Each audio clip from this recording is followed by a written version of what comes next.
So thank you for joining us, Lynn Kenyon, Everything Montana Real Estate, in conjunction with Live in Montana Real Estate, our whole series on everything related to real estate, specifically in Montana. Some of this crosses over. This is our third segment on legal, because attorneys, more and more that I sell real estate, an attorney's involved in the transaction somehow. People talk to their attorney, they want advice from their attorney. I know on the East Coast, I was just telling you that I'm told that attorney is involved in every transaction in real estate. And I get that all the time when I get somebody from Maine. Oh, okay, so what attorney do I talk to? Well, you don't have to talk to an attorney. We as real estate agents will draw up a contract, but there are times when you definitely want to talk to an attorney. And frankly, if you have a legal question to an agent, we can't give you legal advice. So having somebody that you can talk to on a legal aspect, we talked about seller financing, we've talked about divorces and estates, just generally things. Again, I'm seeing a lot more involved. One of them is an uninsurable access, reviewing a contract. I mean, I love it when somebody says, I'm going to have my attorney review the buy-sell. Great. That puts it on you're now responsible and liable, not me. And then mineral rights and disputes. So let's start with uninsurable access, because that in Montana you can legally get landlocked. We talked about it a little bit with title, but when do you see that? What do you advise somebody? Can you describe what that is? Yeah, so the only time you see uninsurable access come up is obviously if you're using a title company and there's title insurance involved.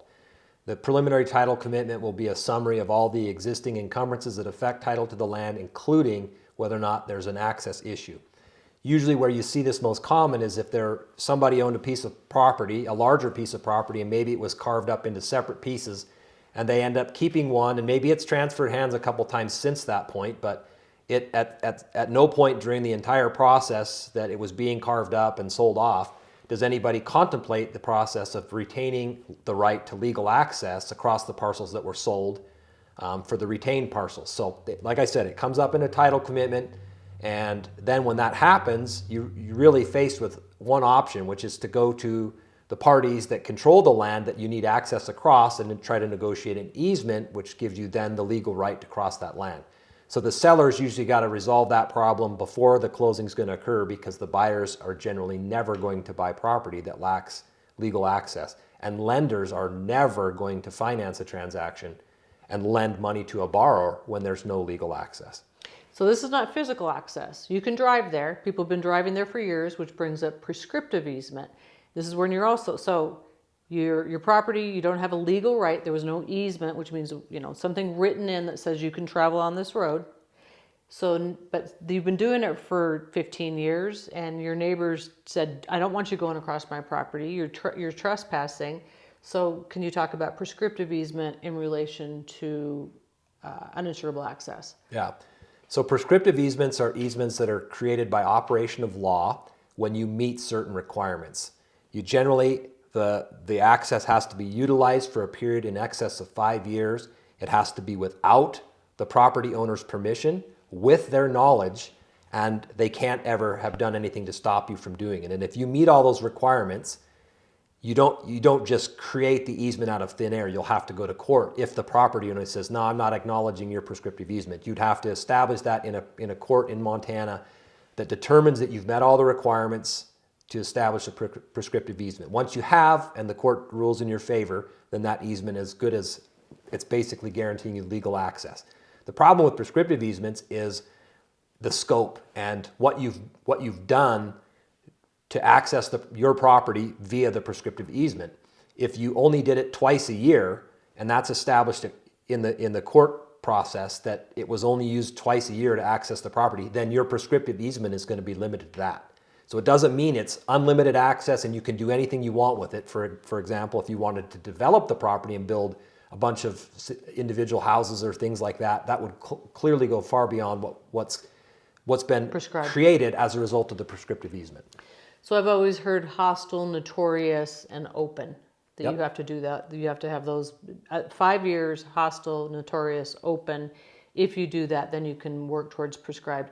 What you said though on if they've never stopped you. So if they put up a gate, because I was always told if they put up a gate and put a chain on it and you cut the chain, that's your open, hostile, notorious. Is that not? Correct. So the The hostile aspect of it means that the landowner is opposed to you doing this. There's nothing to stop them from putting up a gate or doing anything to try to prevent you from accessing the property. When these types of scenarios arise, and I'm contacted by a client who's faced with such a problem, like, hey, my neighbor just put up a gate, now I can't get to my property. And my advice is generally to tear the gate down, defend your access, don't let them stop you from doing this, because depending on the circumstances, that could defeat your prescriptive easement claim. If you acquiesce to that and cease your efforts to continue to utilize the road to access your property, you could compromise your prescriptive easement claim. And although it's counterintuitive, if they give you permission, if they say, so you have uninsurable access, you don't have an easement, you don't have a right to trespass, but the guy says, you're a nice neighbor, go ahead and do it, that works against you for suing for a prescriptive, correct? The corollary to me giving advice to the property owner who's been denied access to their property, if the other party comes in, the actual landowner whose land the easement crosses, my first suggestion to them is send the neighbor or whoever's crossing their land a letter saying, I give you permission to cross my land until I say otherwise. And permission defeats prescriptive easements. If they have not ripened, if they haven't satisfied the 5-year time requirement and done everything else, permission immediately destroys the prescriptive easement. So that's really interesting, and that's, as you can see, very, very involved, and it doesn't make sense. So the guy, you'd think, oh, my neighbor told me I could, but that's not what the courts recognize. That's not going to get you a loan. The lender's not going to say, oh, he gave you written or verbal permission to travel across it, or even written. That actually works against you. So if you can establish a prescriptive and you've got to go to court, I've had this happen, it's 2 years, it's involved. If you see on your title commitment, and we talked about this in title, accepting access, that's something you definitely want to pursue. So uninsurable access, you see that, call an attorney, get some advice, and try to work towards resolving that. Or, like you said, you can go to your neighbor and say, will you give me an easement? I've never had any luck with that. That's not true. I have had, but very, very limited. Easements, especially old guys in Montana, do not, you say the word easement and they run for the hills. They don't want to give you an easement. So there's my 2 cents on that. And my experience as a realtor, just, these people, nobody wants to give an easement because it's burdening your property and then it can affect your value. So that's uninsurable. Mineral rights. Talk about mineral rights. I know your family does a lot. We're up in Shelby. You guys have a lot of minerals. In a buy-sell, it'll say that they pass on silence. So if you don't specifically call out that I am retaining the minerals, they don't necessarily go. So how do you get involved in that, Brian? So mineral rights are typically things like oil, gas, gold, anything that's of significant value. And as you mentioned, if there's a conveyance from the seller to the buyer and there's no mention about reserving any of those mineral rights, then everything that the seller owns is passed to the buyer. We don't see a lot of issues with mineral rights in Montana. The circumstances where we do, it's usually old deeds from years ago where it was a poorly drafted deed, whether it was an attorney or someone else that did it, and they didn't use clear language to describe what they were reserving, and then it creates an ambiguity. And when there's ambiguities in contracts, and ambiguity means it's subject to multiple interpretations, if the parties can't resolve it between themselves, then it's left to the court to resolve that. And so those are the types of cases we typically take to the court, and I've had a number of them where it's basically an interpretation of a reservation in a deed, and did the seller reserve 50% of all the minerals or 50% of the minerals that were owned just by the seller? So things like that come up. Is there a trend in the courts on how they rule on those?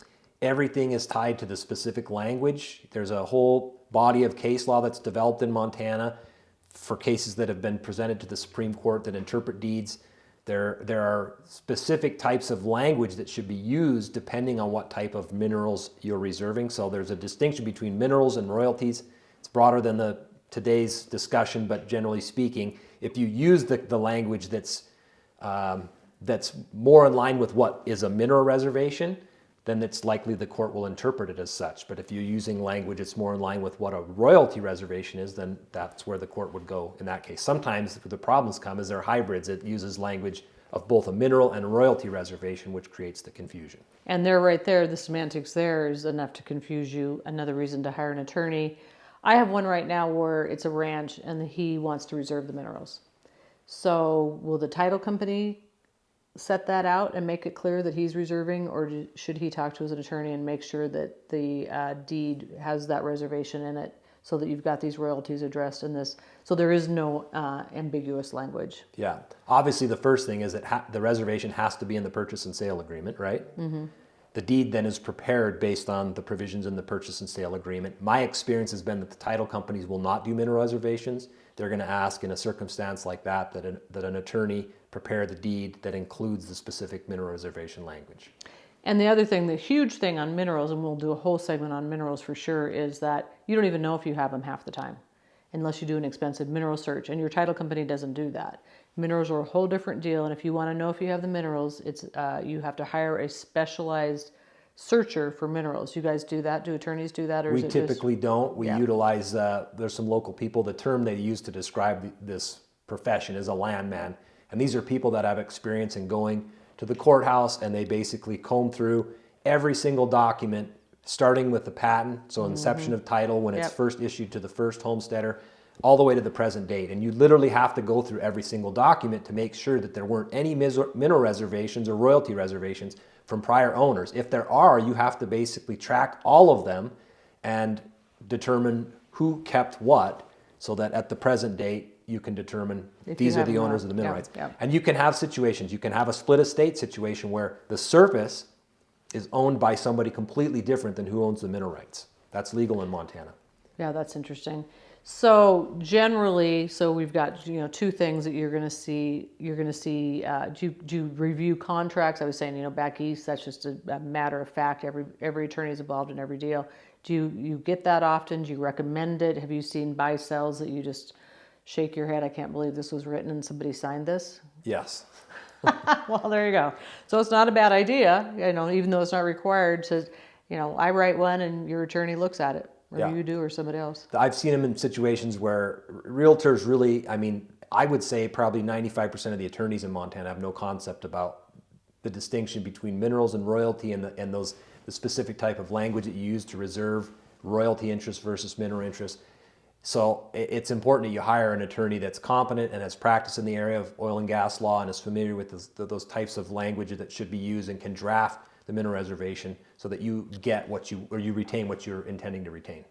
I would say more just like general buy sells, just like not even outside of minerals, just your normal on buying a house. Do you look at those? Do you recommend looking at those? I go buy a house in Shelby, and my realtor wrote this buy sell up, but I don't understand it. There's so much. If you've never read a buy sell, there is a lot of they're written by attorneys. So. And for the layman, they're not straightforward, and we have to be careful what we interpret. So do you do that a lot? Yes. Just someone. Yep. Okay, so that's a couple hours to review that. If somebody's just not sure and they want better explanation, what their real estate agent's giving them. Yeah, I think a half hour to an hour is a reasonable time period to review a buy sell. You're buying something for $100,000. It's probably not a bad idea to have an attorney. Just do you understand what you're signing here? What your obligations are, and. Yeah, that's not a bad idea. What kind of disputes are you seeing? So you've done a buy sell, house close. What do you see after the fact or in the middle of a transaction? Why does a buyer or seller come to you as an attorney most often? The thing that it's not frequent, but I've seen situations in which the sellers didn't disclose problems with the property, like there's a leaky roof, or there's mold or radon in the basement, and things of that nature, which are required by law to be disclosed by the sellers prior to the closing. So if there's been, And that's a new law now. correct. Yep. Yeah, there is It's both legislated state and now. federal law. There is a requirement for radon disclosures, lead-based paint, mold. If there's any kind of known sex offenders living in the area, there's a multitude of disclosures that are required both by state and federal law that the sellers are required to make. And if they've got a competent real estate agent, the real estate agent will be aware of those and make sure that those are included, and the seller does everything they're required. But if they don't, or if they do and they intentionally mislead the buyer and omit that there was a problem, then That's a problem. that's where it's going to come up. Yeah. No, that's you get this owner's property disclosure. That's what's now legislated. Just it's a very broad, noxious weeds and wells and septics. And that was not required in Montana until very recently from the legislative standpoint. So they're going to tell you everything wrong. If they don't, sometimes you don't know. I don't know what a noxious weed is. I just moved here from California, whatever. So you just want to be careful. You want to read those. And if you have a problem, then they're going to come to you. What's your wildest, can you tell us, dispute you've had in real estate? Is there something that would just be noteworthy storyline, HGTV, Probably the scenario of the out-of-state person that moves to Montana and buys, 160 acres of farm or ranch land, and then they find out after the fact that they didn't buy the mineral rights because the seller didn't own any mineral rights, and then an oil and gas company wants to go out onto their property and conduct seismic operations and do, drill an oil and gas well, things of that nature, and they find out after the fact because nobody ever advised them, they didn't seek out any information or talk to an attorney. The mineral estate in Montana is the dominant estate, which means the surface owner cannot keep the mineral owner or lessee, whoever has an oil and gas lease, from coming on the property to develop the oil and gas or any other minerals for that purpose. So if you're buying land in Montana and you presume you're getting everything that goes with the land, including mineral rights, you need to talk to an attorney and determine whether or not a comprehensive title examination should be completed to determine whether or not you are getting all the mineral rights. If you're not, that may change your position about what you're willing to pay and whether or not you should even move forward with the sale. The other ones I always have people say, does this come with timber rights? There's no timber rights in Montana, but there are water rights. That would be something else that you would assist with? Yep. So generally, they refer to these rights, like water rights, timber rights, as a bundle of sticks. And when, in most circumstances, unless the federal government, when it issued the patent to the first homesteader, reserved something, if the federal government didn't do that, then the original patentee would take title to everything: the surface, the water, the mineral rights, the rights to the air that travels across the property, everything. And those individual rights, like I said, a bundle of sticks, can be severed off and separated from the property, leaving somebody with less than all of them. So an example we mentioned earlier was an easement, right? You can grant an easement. That's a right. You have the exclusive right to control your property. You grant an easement. Now you've restricted your ability to control that property based on whatever the easement provides. If it's just giving somebody access, then that's fairly straightforward. But there can be easements that are permanent, like an actual structure is built on the easement, and that's permanent. And that means now you can no longer use the property on which that structure is located. Interesting. So, you can see your head bulging from all these things that can happen, and you're not necessarily even aware of it. And now you've bought this. You just spent, $500,000 on something, and you didn't realize somebody can come in and take from you. The easements are always big deals, and sounds like minerals are also, certain areas they're more common. If there's oil and gas exploration in certain areas of the state, you're going to be very aware of that over some of the other ones. But all really important things to understand and know about, and why you would seek an attorney. And not all attorneys bad guys. One of my kids is an attorney. Brian's a good guy. He'll talk to you and walk you through these things. And these are big deals. So don't just assume. Never assume in real estate anything. Your agent will help you as much as they can, but they're not attorneys. And when you need to talk to an attorney, you should call one. And you're not going to necessarily get a $5,000 bill. He said, like a seller financing, $500 to $1,000. So don't be afraid of calling an attorney when you have a question. So thanks, Brian. Appreciate it. You bet.